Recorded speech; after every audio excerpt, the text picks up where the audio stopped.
Hello les amis! Suite à mon format short sur Instagram parlant de mon analyse de la seconde lecture symbolique de la série Stranger Things, qui a fait son petit effet, je dois dire. Du coup, j'ai décidé de faire une version longue. Et voilà, nous y sommes en mode de bonne franquette, comme à la maison. La maison en fait. Non. Voilà.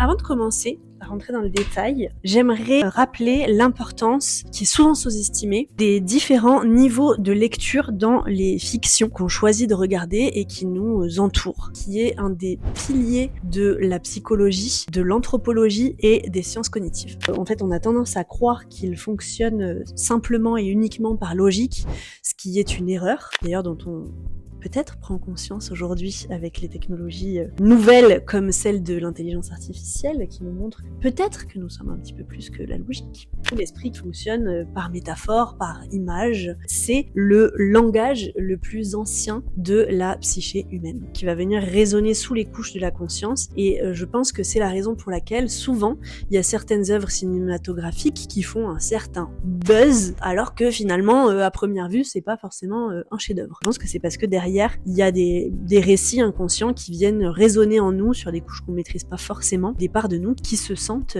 écoutées et mises en valeur pour une fois. Donc ne surtout pas sous-estimer ce qu'on regarde et ce de quoi on se nourrit, que ce soit des lectures ou bien des films, des séries, des musiques. Je me suis mise à regarder cette série Stranger Things parce que j'étais de passage pour la nouvelle année à Paris. Je me suis fait un petit peu matrixer par les pubs dans le métro sur cette fameuse série Stranger Things. Je me suis dit, écoute, je vais suivre ce que font mes très chers amis compatriotes et je vais me mettre à regarder Stranger Things. Donc je me suis acheté un petit rétroprojecteur et puis en avant Guingamp, quoi, comme on dit. Dans le jargon. Petite lampée. Pardon. Du coup, pas de secret, le pitch de base, c'est une bande d'enfants, préadolescents plutôt, qui rencontrent une petite camarade qui a des pouvoirs psychiques, qui s'est évadée d'un laboratoire, et ensemble, ils vont combattre des espèces de créatures venues de dimensions parallèles. Divertissant sur le papier. Assez rapidement, on arrive sur la saison 2 à une scène qui m'a fait tilt. On va la lancer. Hop. Je sais pas si vous avez entendu, mais déjà moi j'entends Phineas Gage.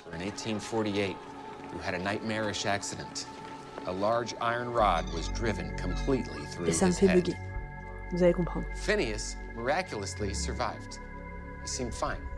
And physically, yes, he was. But his injury resulted in a complete change to his personality. En fait, j'entends Phineas Gage, et là ça fait un bug dans mon cerveau. Pourquoi ? Tout simplement parce que nous sommes début janvier, que je viens de commencer ma liste de lecture de 2026, et que le premier livre que j'ai commencé, à peine du coup quelques jours avant, c'est L'erreur de Descartes de Damasio, et que la première page de son livre, il commence par le cas Phineas Gage, cas dont je n'avais jamais entendu parler par le passé. Donc évidemment, alors que je suis en plein dedans, j'entends ça, je me dis, attends quoi ? Phineas Gage, c'est quoi ? C'est l'explication d'un cas qui a été un cas d'étude en neurosciences pour comprendre l'implication des émotions dans le système cognitif. Est-ce que c'est le genre de choses qu'on voit en classe quand on a l'âge de nos chers petits amis ? Pas en France en tout cas.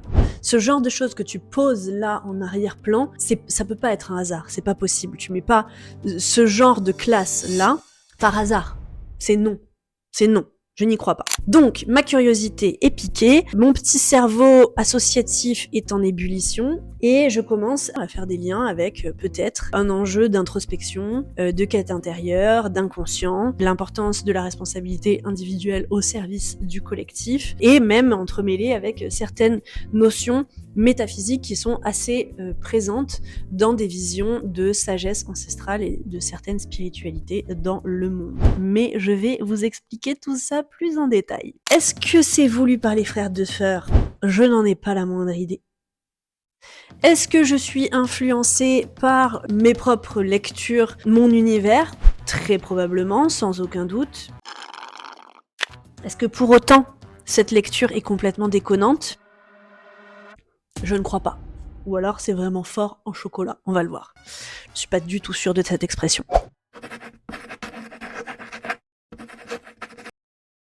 Donc, je vais essayer de vous détailler avec le plus de structure possible les différents marqueurs que j'ai pu identifier. Le tout premier et le plus évident, la puissance insoupçonnée de notre esprit. Donc là-dessus, il est déjà important de commencer par souligner quelque chose. Les frères de fer se sont influencés de Montauk. Donc Montauk, la série d'ailleurs devait s'appeler comme ça initialement. C'est une ville de Long Island à New York, connue pour Camp Hero, qui était une ancienne base militaire. Certaines théories racontent que le Montauk Project était un programme pendant la guerre froide qui impliquait des expériences psychiques, parfois sur des enfants, qui étaient utilisés comme sujet, des travaux sur la vision à distance, donc le remote viewing, j'en parle aussi sur mon compte Instagram, la manipulation de la conscience et tout ce genre de petites choses. Voilà, donc ça c'est le Montauk Project, mais il y a eu plein d'autres terrains d'expérimentation par la CIA, notamment aux États-Unis à cette période-là. Donc la théorie du Montauk Project reste souvent considérée comme conspirationniste,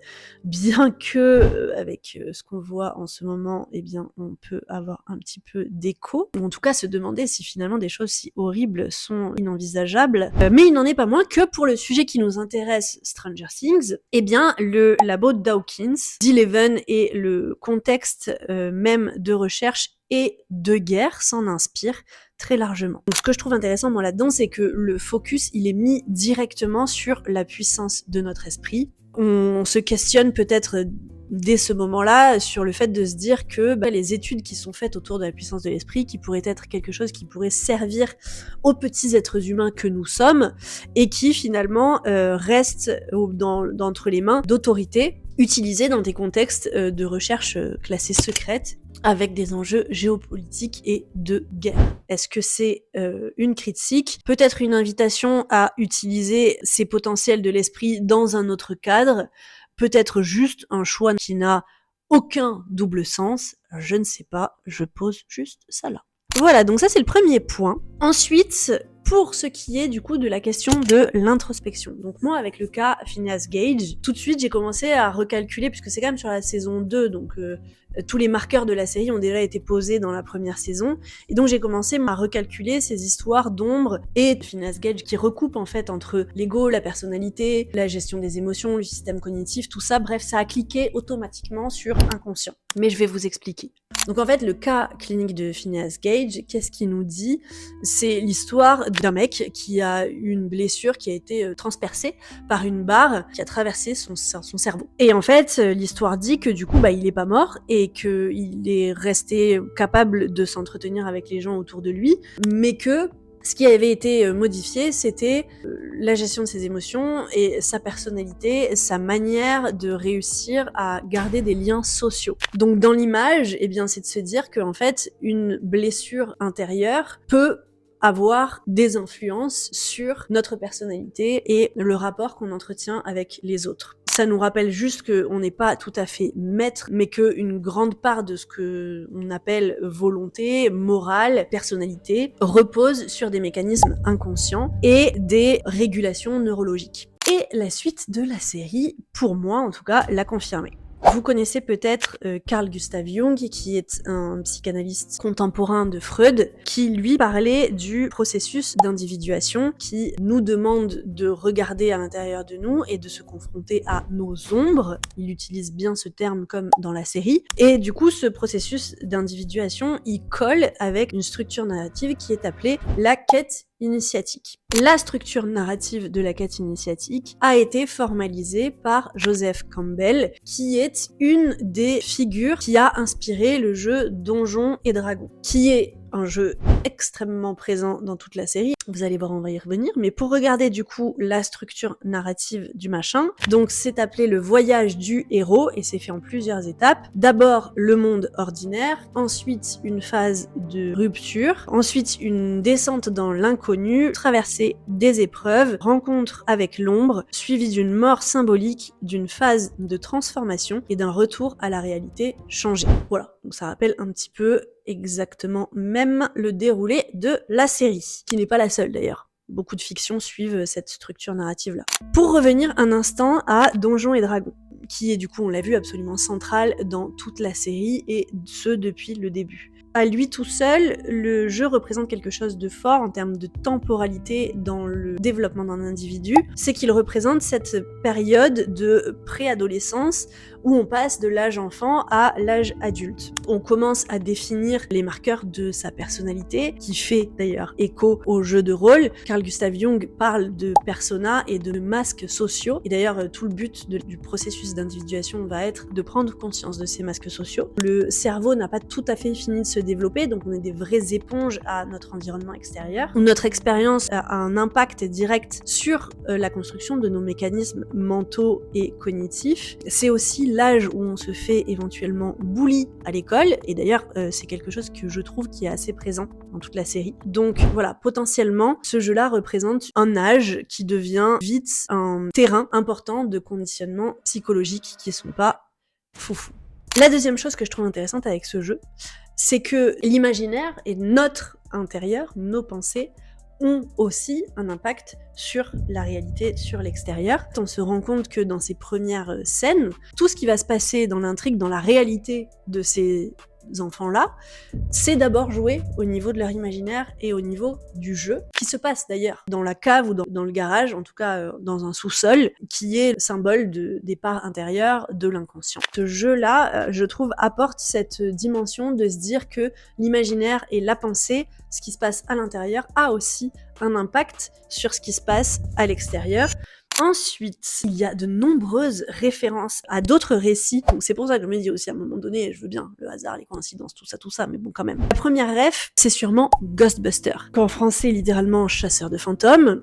Symboliquement, fantôme c'est un peu nos démons intérieurs, c'est ce qui ne veut pas partir parce qu'il n'a pas été traité. C'est le passé qui nous hante quoi. On voit aussi plusieurs fois apparaître le livre A Wrinkle...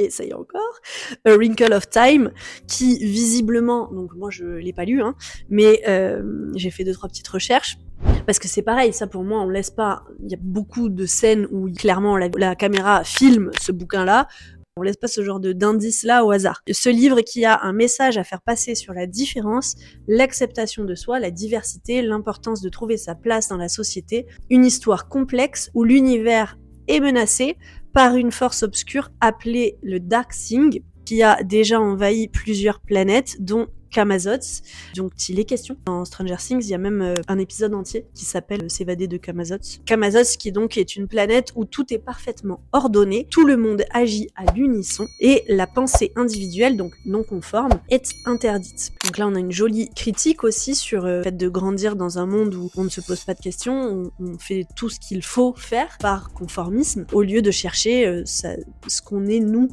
Qu'est-ce qu'on apporte à ce monde par notre différence et notre unicité. Ensuite, on a la fameuse chanson entre Dustin et sa petite chérie, je me souviens plus comment elle s'appelle, qui vient ni plus ni moins de l'Histoire sans fin. Alors je sais pas si vous connaissez l'Histoire sans fin, mais moi je connais bien parce que c'était un classique de mon enfance, avec le grand dragon blanc. Donc l'histoire c'est un petit peu le même concept, c'est celle du monde de Fantasia qui symbolise le monde intérieur, qui est menacé par une force sombre qui elle est appelée le néant, et que du coup le héros va devoir traverser des épreuves, des pertes, des peurs, pour sauver le royaume. Déjà c'est marrant parce qu'il y a aussi cette histoire de non-fin qu'on va voir à la fin.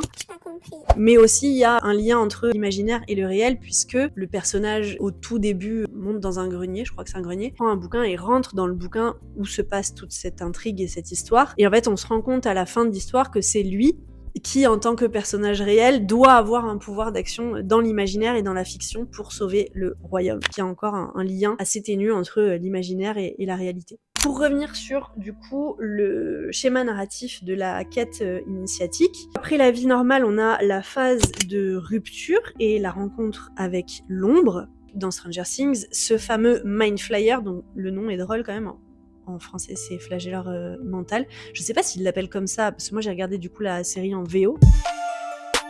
Bref, aujourd'hui, ça fait quand même écho, on sait à quel point l'enjeu de la maîtrise de ses pensées, de la charge mentale, des problèmes d'attention sont à la base notamment du stress chronique et des angoisses qui elles-mêmes sont à la base de beaucoup de maladies de notre siècle, à s'auto-dévaloriser, à s'envoyer des cailloux, à s'auto-saboter, à se dire qu'on est nul, à essayer d'anticiper et de contrôler le futur. Enfin, bon, voilà, on a compris. Donc flagelleur mental, je trouve que c'est un nom très adapté. Et donc la question c'est comment combattre cette ombre qui envahit le monde. La série nous donne évidemment des indications et des conseils.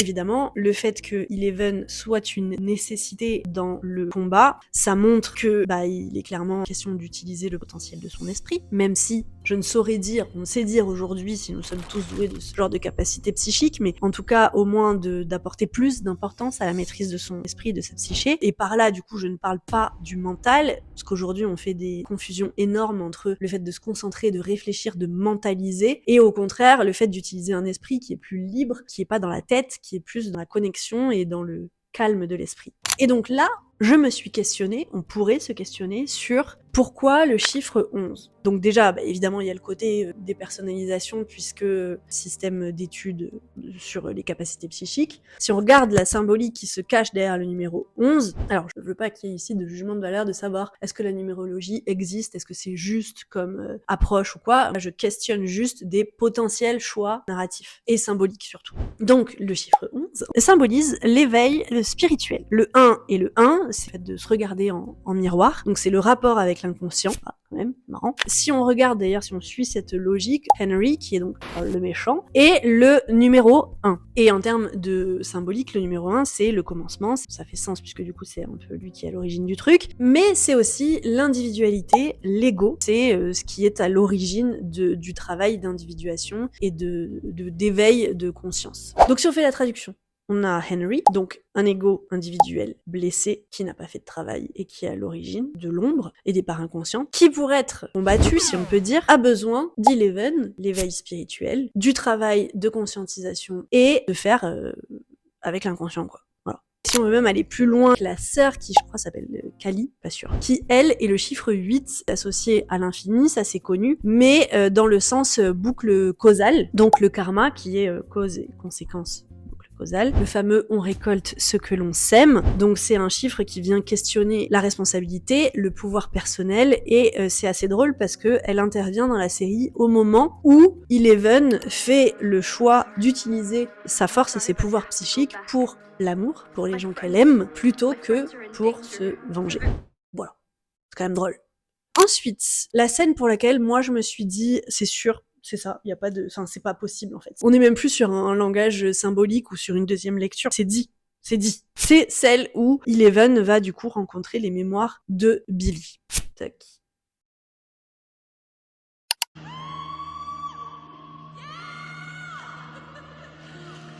Ah, donc là elle atterrit dans le souvenir. Et je crois que c'est la première fois que cette vision du souvenir arrive dans la série. Je sais pas quelle saison c'est. Ah, c'est la saison 3.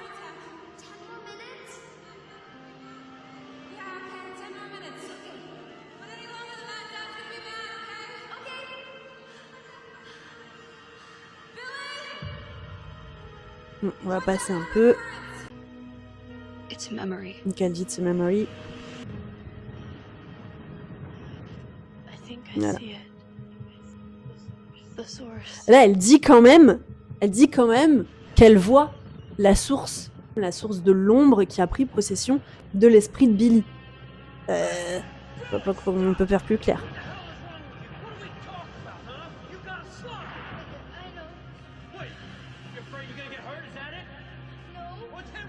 Et donc là, on va la voir traverser tous les souvenirs traumatiques de ce pauvre Billy.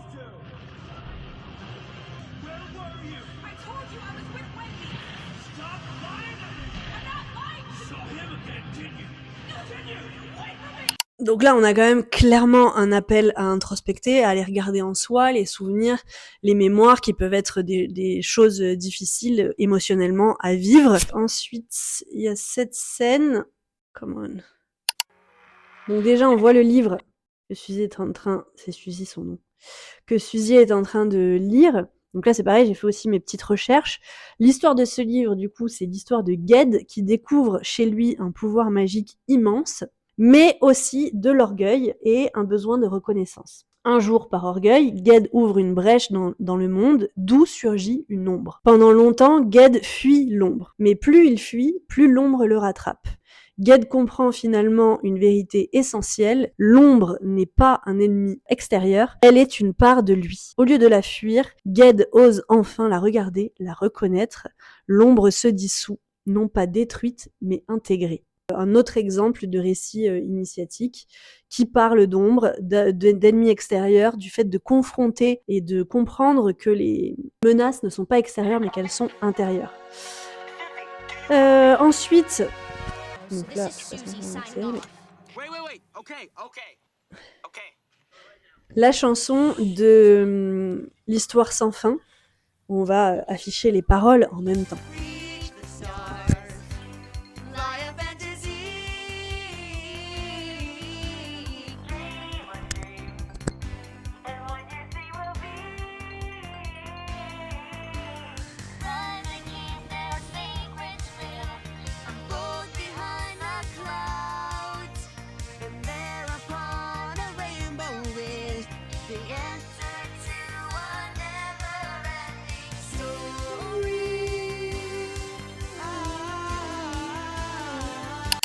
Bref, voilà. Donc merveilleux, n'est-ce pas? Encore une fois. Et donc ça apparaît au moment où on demande quand même à, comment elle s'appelle encore, Suzy, le code pour craquer l'équation. Et voilà quelle est, elle, sa demande, cette chanson avec ses paroles. Donc je trouve ça quand même aussi assez marrant, symboliquement parlant. Il y a aussi un parallèle en parlant de Suzy que j'ai trouvé sympa. Elle est quand même comparée pendant la série à un génie, tout de même. Et on peut voir dans une scène avec des enfants, du coup, donc c'est sa maison à elle, et on voit que les enfants sont complètement laissés au jeu et à leur imagination. Peut-être un peu trop, hein, c'est un joyeux bordel, mais en tout cas, ils sont là, ils sont en train de créer, quoi.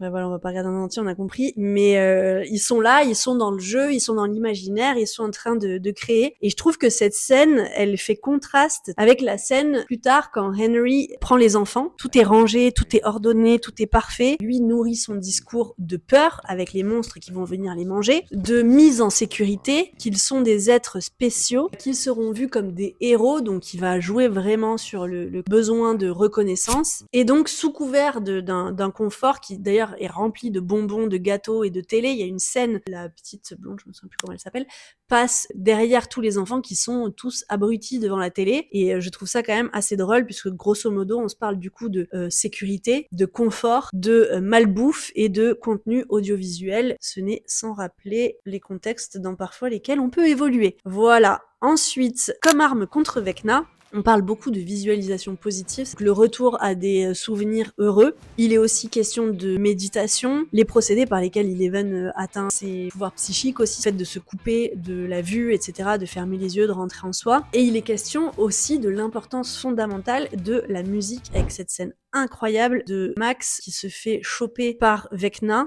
et en fait c'est la musique qui la sauve. Donc ça, aujourd'hui, il a été quand même prouvé que la musique a un impact très très très important sur le bien-être et la santé mentale.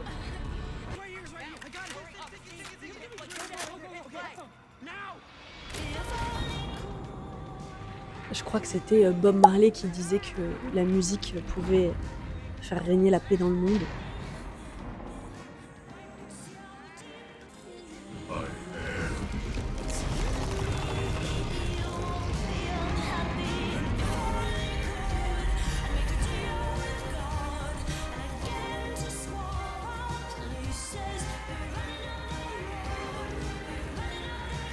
Je crois que c'est là où on va voir du coup que aussi la musique la ramène à tous ses souvenirs avec ses amis. Et ça va lui donner une raison de se battre et de rester. Voilà.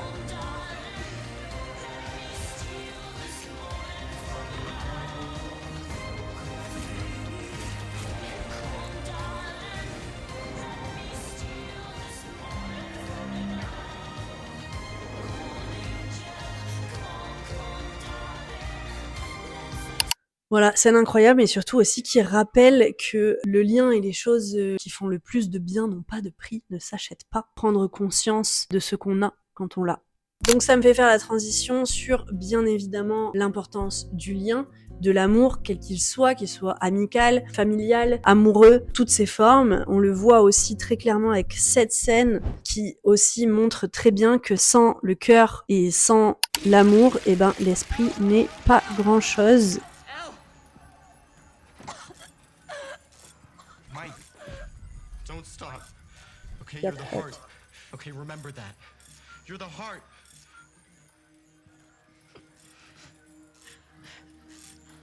Elle, I don't know if you can hear this, but if you can, I want you to know I'm here, okay? I'm right here. And I love you. Elle, do you hear me? I love you. De toute beauté. Je fais des coupures entre chaque truc, mais ça commence à être long cette histoire.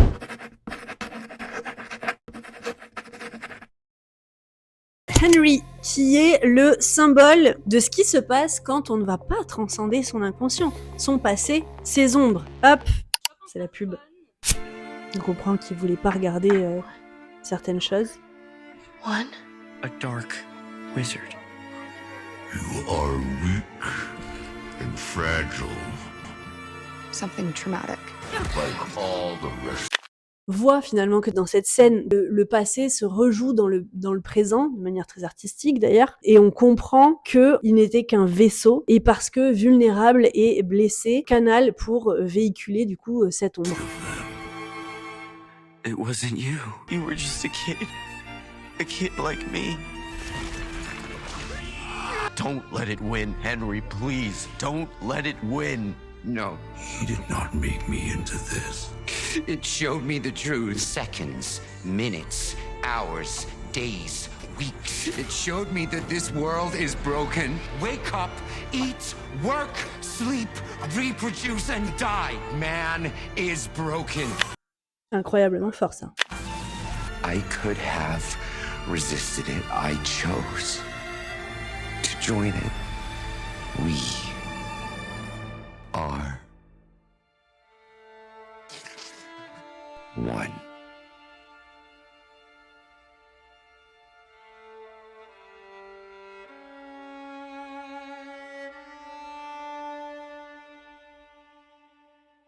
Cette scène, elle est extraordinaire.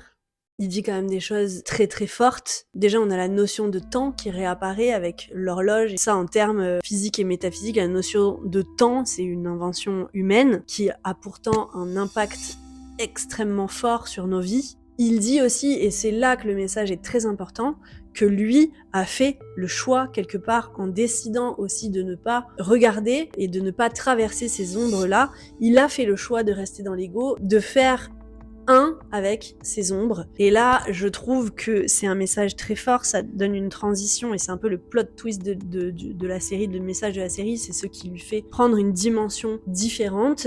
C'est de se dire que au-delà du fait de s'introspecter, il y a une vraie responsabilité personnelle au service du collectif parce que on voit bien que en fait, si on ne fait pas ce travail, eh bien les ombres continuent à se propager, qu'on le veuille ou non de manière inconsciente. En tout cas, on fait le choix de participer à cette propagation. Et ce n'est pas seulement, et là je pense que c'est super important d'insister là-dessus, ce sujet d'introspection et de processus intérieur ne concerne pas seulement des gens qui ont vécu des choses archi super traumatiques. Parfois, il y a des choses, surtout dans l'enfance, qui sont minimes et qui sont difficiles émotionnellement pour un enfant. Et qui créent surtout des schémas inconscients et des mécanismes qui sont basés sur des choses qui parfois ne sont pas si folles que ça. On le voit du coup donc avec Billy qui lui effectivement a quand même vécu des choses assez fortes, pas qu'il y ait une hiérarchie dans la douleur, dans la violence, mais on a aussi la question du deuil qui est partagée avec Max, et on voit Will aussi qui lui traverse plutôt un processus d'identité, le fait de trouver sa place, le fait de s'accepter. Donc voilà, le débat ici n'est pas juste de dire en gros les psys c'est pour les fous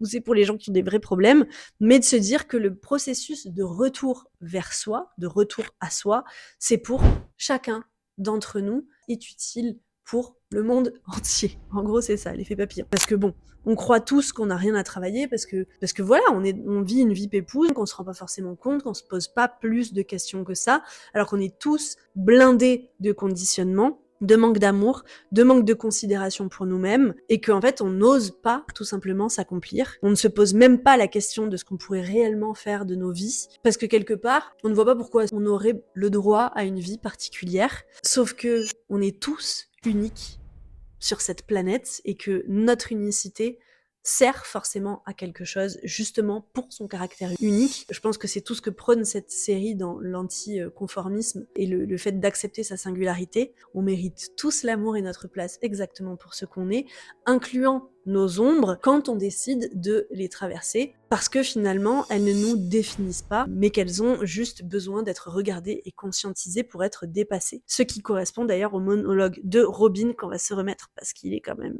pépitas. He was the one that with Tammy I would finally be able to be myself, you know, all of myself. Because there was always this part of me that kind of scared me, you know? But I thought that if Tammy loved me, all of me, you know, I wouldn't be so scared anymore. And then he showed up, Steve the Hare Harrington. Oh, God. You probably can guess the rest. Tammy fell for him hard. And my entire fantasy life with her, along with the rest of my life, pretty much imploded before my eyes. I mean, my grades plummeted. I got grounded. I had to stay home every weekend doing chores. But then one day, I was cleaning rat shit out of my parents' garage, and I found this 8mm film reel, you know? And it was just from this silly movie that I made in the 4th grade, but I got it up on the projector. And all of a sudden, I was looking at this little version of myself. And that little me, I could hardly recognize her. You know, she was so carefree and like fearless. She just loved every part of herself. And that's when it hit me. It was never about Don't Have Tammy. It was always just about me. I was looking for answers in somebody else, but I had all the answers. Just needed to stop being so goddamn scared. Scared of who I really was. Once I did that, I felt so free. It's like I could fly, you know? Like I could finally be Rock and Robin. yeah. Rock and Robin. On a aussi le discours de Dustin, fuck le conformisme, d'ailleurs qui au passage est une très belle critique du système éducatif qui est censé apprendre à vivre la vie, mais qui finalement nous apprend à correspondre. On va ensuite confirmer cette vision collective d'éveil des consciences dans la saison 4, puisque avant le combat final, ils font un fond combat final contre Vecna, et donc on voit qu'ils tirent les dés et que le premier chiffre qui sort du coup, c'est le 11, on l'a vu, le 11 of course, mais on voit que ça ne suffit pas, et ensuite tombe le 20. La symbolique du chiffre 20, c'est fin d'un cycle, plus renaissance. Le 20 marque la clôture d'un monde ancien et l'appel vers autre chose. Ce n'est pas encore le nouveau départ, c'est le moment de passage, le seuil. Dans beaucoup de traditions symboliques, le 20 est associé à un appel, à une prise de conscience, un réveil, un moment où on ne peut plus faire comme avant.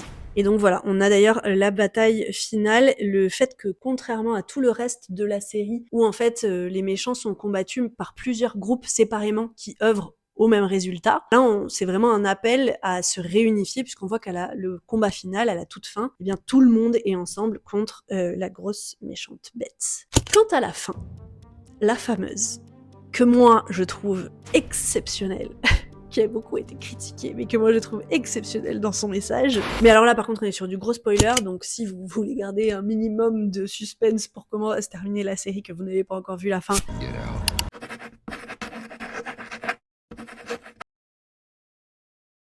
Rappelons du coup que dans le schéma narratif de la quête initiatique, il y a du coup la mort symbolique pour la transformation et le retour à la vie. On parle de « ok, maintenant le taf est fait, on a combattu les ombres et tout, maintenant il y a quoi? Qu'est-ce qui se passe ?» Et je trouve qu'il y a là plusieurs notions dignes de sciences théoriques, mais aussi de grande sagesse et spiritualité ancestrale. Quand Eleven décide de partir, de s'échapper, de ne pas être visible, on est sur une fin où règne le mystère, c'est-à-dire qu'on ne sait pas vraiment en fait ce qui est advenu d'elle. Et là déjà je trouve que c'est très fort symboliquement sur les questions existentielles de vie que déjà la série a pu introduire. Einstein disait que la chose la plus profonde dont l'homme pouvait faire l'expérience, c'était le mystère. Je ne suis pas d'accord. Je suis plutôt d'accord. Je trouve que là-dedans il y a un lien avec la foi. Donc je parle pas ici de foi dans le cadre religieux, mais de foi comme de la confiance en la vie, en l'amour, en la lumière. Et bon, c'est vrai qu'en ce moment on pourrait se poser un petit peu la question, vu tout ce qui nous entoure, mais justement, petite lampée pour se donner du courage. Donc d'abord, selon moi, c'est un appel à l'amour, évidemment, avec la chanson aussi Purple Rain, sur la scène d'adieu entre Eleven et Mike, où Prince expliquait que Purple Rain parle de la fin d'un monde et la nécessité de choisir l'amour plutôt que la destruction. Elle parle, cette chanson, symboliquement de spiritualité, de chaos, de transformation, de renaissance, encore une fois. Aussi avec la chanson Heroes, qui apparaît plusieurs fois dans la série, chaque fois quand il y a une pseudo-mort, et aussi dans le générique de fin, et d'ailleurs ça fait écho, je trouve, à un vrai message qui revient sur le côté linéaire de nos conceptions, avec un début et une fin, alors que c'est complètement nier la vie, il n'y a pas de début ni de fin, tout est transformation, rien ne se perd, rien ne se crée, tout se transforme, comme disait l'autre, qui est un point de vue scientifique, et c'est de se dire, voilà, la mort n'est pas une fin en soi, la vie est cyclique, il n'y a que des choses qui se transmettent, qui se transforment. Mais voilà, je vais y revenir avec la chanson Heroes qui dit aussi de choisir l'amour même au milieu d'un monde de guerre, un monde difficile, un monde qu'on ne comprend pas toujours. Cette chanson-là, c'est une chanson d'amour d'un couple qui a été séparé par le mur de Berlin et que du coup, dans un monde de guerre et difficile, eh bien, choisir l'amour, c'est peut-être comme ça qu'on devient un vrai héros. Ensuite, on a le discours de Dustin qui parle du chaos, qui engage déjà le sujet du contrôle, qui est aussi présent à un niveau scientifique et spirituel, puisque si on regarde le chaos scientifiquement, ce sont des systèmes déterministes où une micro-variation produit des effets immenses. C'est un ordre trop complexe pour être prédit. Il remet en question l'illusion du contrôle. Dustin en parle comme de quelque chose d'où peut naître la créativité. Encore une fois, quand on lâche l'illusion du contrôle, c'est peut-être là que naît la force de l'humanité dans la création pure. Now, bad chaos brings anarchy, destruction, war. But good chaos can bring innovation, change. In the chaos, all those walls broke down. Begin to learn more about yourself. You change. You grow. I'm a better person now. Évidemment, la scène aussi entre Hopper et Mike, où il lui parle de l'acceptation, donc du lâcher-prise, d'avoir l'intelligence de savoir ce qu'on peut contrôler et d'accepter ce qu'on ne peut pas contrôler. Cette toute dernière scène où Mike parle d'Eleven comme le mage, et alors déjà si on regarde encore une fois la symbolique du mage, eh bien il représente celui qui sait agir sur la réalité parce qu'il a compris les lois invisibles qui la structurent. Il est celui qui a compris qu'il n'y a pas de certitude, mais qui agit quand même avec humilité, avec foi, avec discernement. Et dans cette dernière scène, Mike dit qu'on ne sait pas vraiment ce qui est advenu d'elle, mais qu'on peut choisir de croire, et ça je trouve que c'est le message extraordinaire. Là encore, il est question de faire un choix, comme Henry qui fait le choix de ne pas regarder qui le compose. Au-delà des certitudes qu'on peut avoir, il est toujours question de choix. Quel est notre réel pouvoir sur ce qu'on peut contrôler ou accepter? La foi n'est pas la certitude, c'est tout le contraire. C'est croire et défendre quelque chose, bien que justement nous n'ayons aucune certitude. Peut-on choisir chaque jour d'être dans l'amour, bien qu'on ne sache pas quelle est la direction que prend l'histoire? How do we know it's true? We don't. Not for sure. But I choose to believe that it is. I believe. I believe. I believe. Si j'ai l'impression qu'on dit que le but n'est pas d'avoir une réponse et une certitude absolue, mais en faisant le choix de croire, parce que c'est un choix conscient. La question est alors, si la vie dépendait de notre manière d'imaginer et de nos croyances, qu'est-ce que nous choisirions de croire ?